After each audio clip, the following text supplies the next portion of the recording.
tout le monde l'a constaté, c'est une session houleuse et comme nous l'avons rappelé, qui a été convoquée en violation de l'article 344 du Code des collectivités locales. L'article 344 demande au maire de communiquer le budget et les rapports y afférents au conseil municipal 15 jours avant son vote. Le maire n'a communiqué, l'adjoint au maire Yankoba Diatara, délégataire de signature du maire Idrissa Seck, n'a communiqué le budget de la mairie de la ville que le 24 février 2014. Nous sommes le 1er mars, donc 5 jours seulement ou 6 avant l'examen et le vote de ce budget.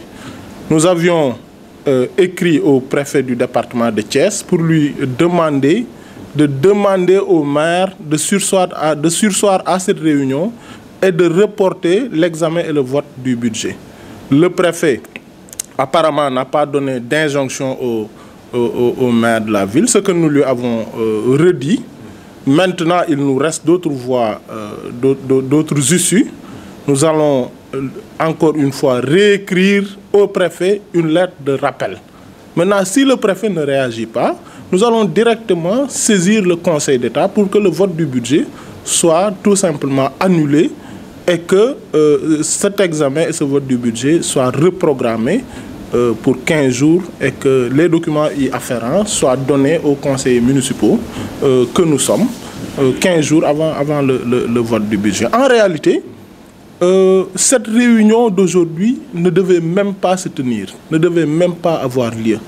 Mais Diatara, comme il a l'habitude de violer les textes des collectivités locales, a tout bonnement déclaré que ce sont ces conseillers municipaux à lui, ces béni-oui-oui, qui lui ont demandé et qui l'ont autorisé à convoquer le conseil municipal 5 jours seulement après avoir communiqué le budget aux conseils municipaux. Ce qui du reste est aberrant, parce que le conseil municipal ne peut pas être au-dessus du Code des collectivités locales. Le Code des collectivités locales, c'est la Constitution du Sénégal. En fait, c'est notre Constitution à nous dans l'hémicycle, dans le conseil municipal. Celui qui viole le Code des collectivités locales viole la Constitution du Sénégal.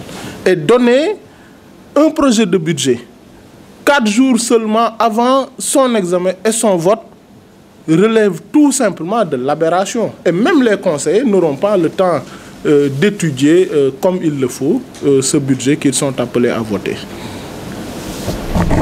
Vous aviez proféré des accusations suffisamment graves à l'endroit de M. le maire relativement à la gestion foncière.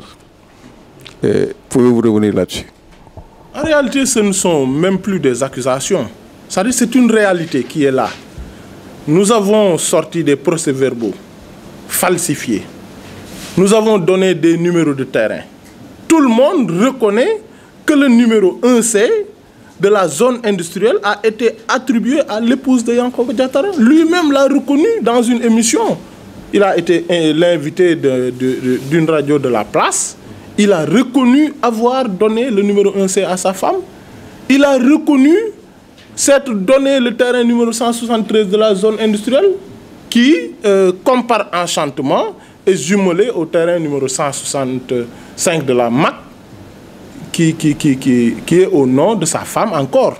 C'est-à-dire, par rapport au foncier, par rapport au lotissement, c'est une razzia, c'est une bamboula organisée à hauteur de plusieurs milliards.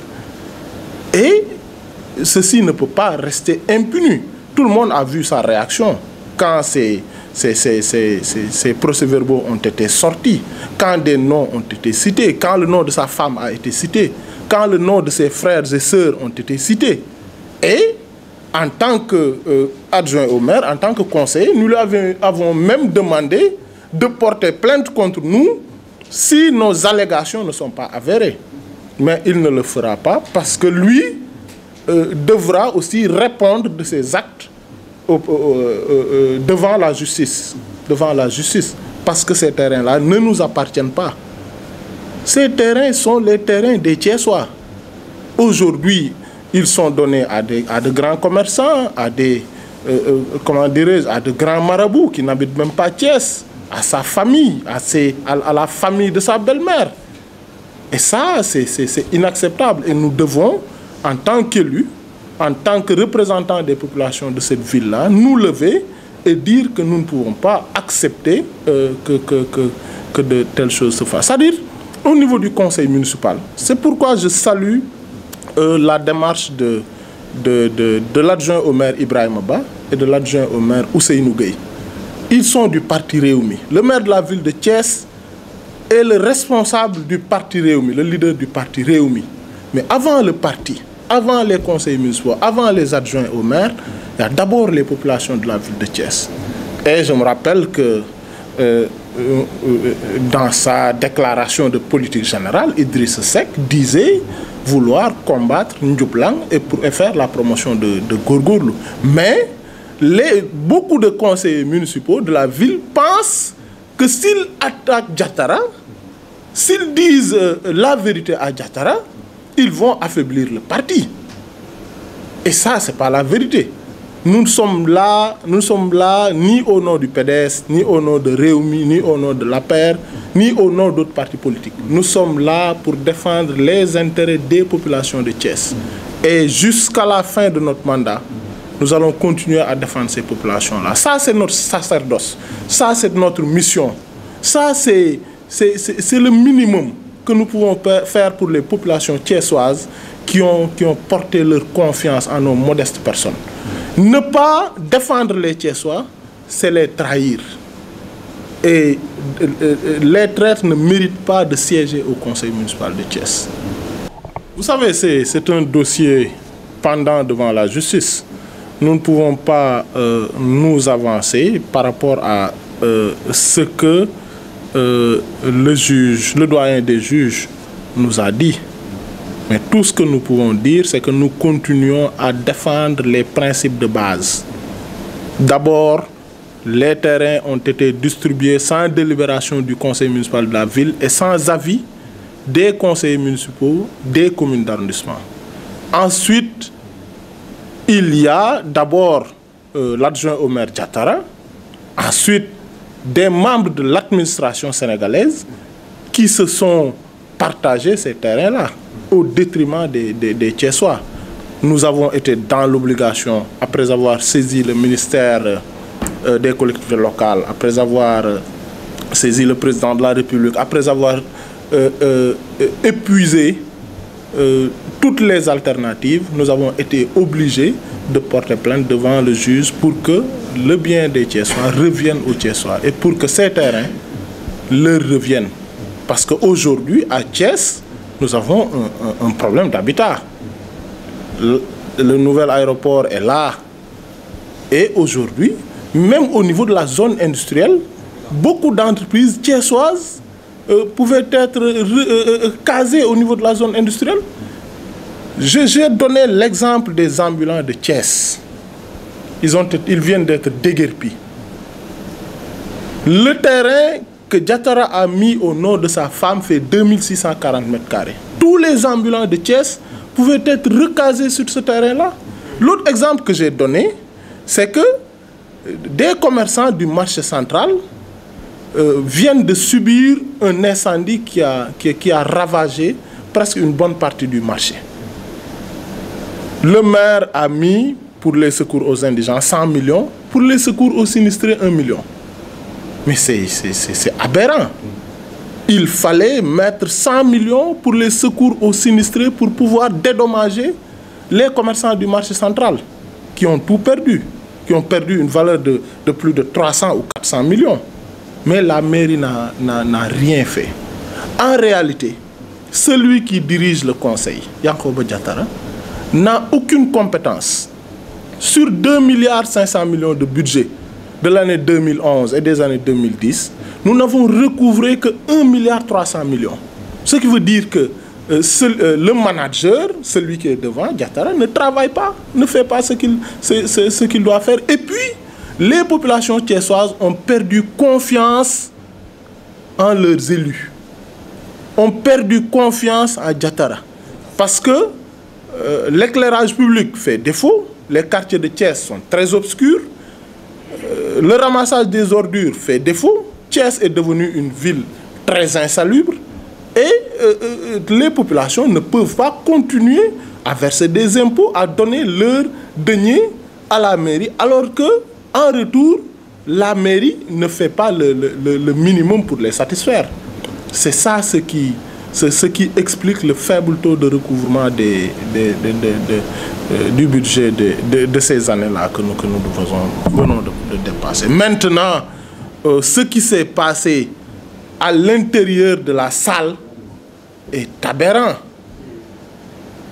Demander à des nervis d'attaquer des conseillers municipaux, de les sortir de la salle. Demander à des nervis d'insulter des élus thiessois. Demander à des conseillers municipaux, pour l'examen et le vote du budget, de ne parler que pour 2 minutes. C'est du n'importe quoi. C'est du n'importe quoi. Et vraiment, nous sommes déçus pour les populations thiessoises. Nous sommes déçus par la gestion de Diatara. Et en tout cas, nous, à notre niveau, nous sommes convaincus que nous avons accompli notre devoir. C'est-à-dire être du côté des populations thiessoises, les défendre et faire de telle sorte que ceux qui, leur bien, leur terre, ce qui leur appartient, leur revienne de droit. Mon dernier mot, c'est d'abord à l'endroit du maire Idrissa Seck de parler, de rappeler celui à qui il a délégué sa signature, parce que en réalité, la déclaration de Diatara d'aujourd'hui est une déclaration mais aberrante. La réalité au niveau du conseil municipal, c'est que depuis 5 ans, c'est Diatara qui a la signature. Sa responsabilité est totalement... il est totalement impliqué dans ce qui s'est fait. Et c'est pour cette raison que nous avons déposé une plainte contre lui et une plainte contre d'autres personnes. Maintenant, demander aux Thiessois d'attendre, de nous faire confiance, parce que nous sommes sûrs que ce combat-là, pour la défense de leurs intérêts, nous allons le gagner. Nous allons le gagner et tous les Thiessois pourront demain se prévaloir d'avoir une demeure, une belle demeure dans cette ville-là, quand nous aurons récupéré les terrains, les parcelles qui leur ont été volées, été subtilisées. Ça a été une bamboula, une razzia, une arnaque rondement menée par le premier adjoint, qui, c'est pour cette raison d'ailleurs qu'il se prévaloir d'avoir construit une villa digne d'un jeune leader. Vraiment, nous sommes déçus par Diatara. Nous sommes déçus par Diatara, mais dans ce combat-là, vous l'aurez constaté, ce n'est pas un combat contre un homme. Ce n'est pas un combat contre un parti politique. Dans le collectif, il y a des conseillers de Réumi, des conseillers du PDS, des conseillers de l'APR, des conseillers qui ne sont dans aucun parti politique. C'est un combat pour la défense des intérêts des populations de Thiès.